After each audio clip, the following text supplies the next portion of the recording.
Hi everybody. So in the next couple of videos, I'm out doing more last second work, I guess you would want to say. So there's a few things that I've been neglecting, only because, well, I don't know, I guess I was just lazy. So what we're doing is, on both sides, we still haven't finished doing quite all of the wing connection area, right? So you can see where the wing spark goes in, obviously. But around it, there's, just the plates that hold the skin that covers the gap between the wing and the fuselage, right? You want to be able to connect the wing, great. Now you're stuck with like this 4.5-inch wide open section. And no one wants to see the fact that their wings only really connected in two places. Even though they're very strong, still, you know. So we put a gap of metal all the way around it, and I've explained this before, I'm sure. And these are just the pieces on the fuselage side that holds that piece of skin on. I mean, it's a pretty thick piece of skin. People will people will be stepping on it, right? So it's very strong. But I've just been neglecting it, and so I did. Any hiccups with this? So one thing to look out for, so down around where the flap handle comes out, or the flap positioning mechanism comes out, that's kind of a special area over there where you have that weird brace on the inside and it sticks out from the skin. There's actually 3 pieces of metal involved there, and what you just want to do, in 2 places you have dimpled, and they want you to use pop rivets. Right now, it's a very short pop rivet, but when you're looking through all material, you're thinking 2 things. One, wow, this is rivet's way too short. I don't even see it coming out the backside. And 2, it's not wide enough because the hole coming out the back is like enormous.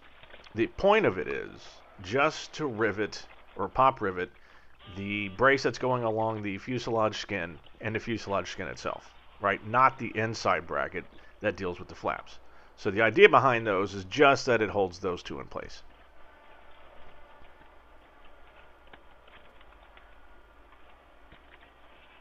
And only those 2. And that's took me a few minutes to figure that point out, but yeah. There's nothing really special about these. It's just put some nut plates on and then rivet them to the side. That's pretty much it. There's a couple places, so there's also one small piece up front that you do flute, because it's got the compound curve. One thing they warn you about though is there will be a nut plate put on there in the future.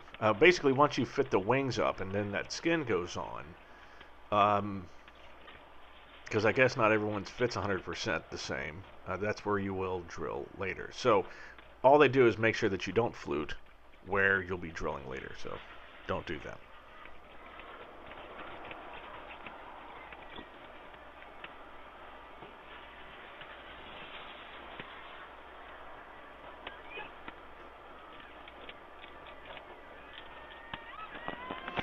So sorry about that, but I was on the other side at the old workbench taking care of dimpling and riveting on all of the nut plates on that side. So the top one is the biggest piece. That's the one I'm working on now. The problem with it is there's 7,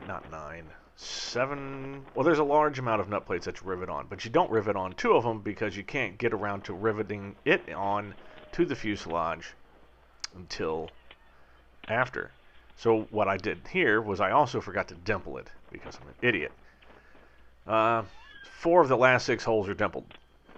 2 of those are the ones we just talked about, which is those pop rivets that you use around the flap area. The other 2 are just because, I don't know, they want you to have them flush. So it doesn't matter why. I'm sure all things will be revealed, etc., etc.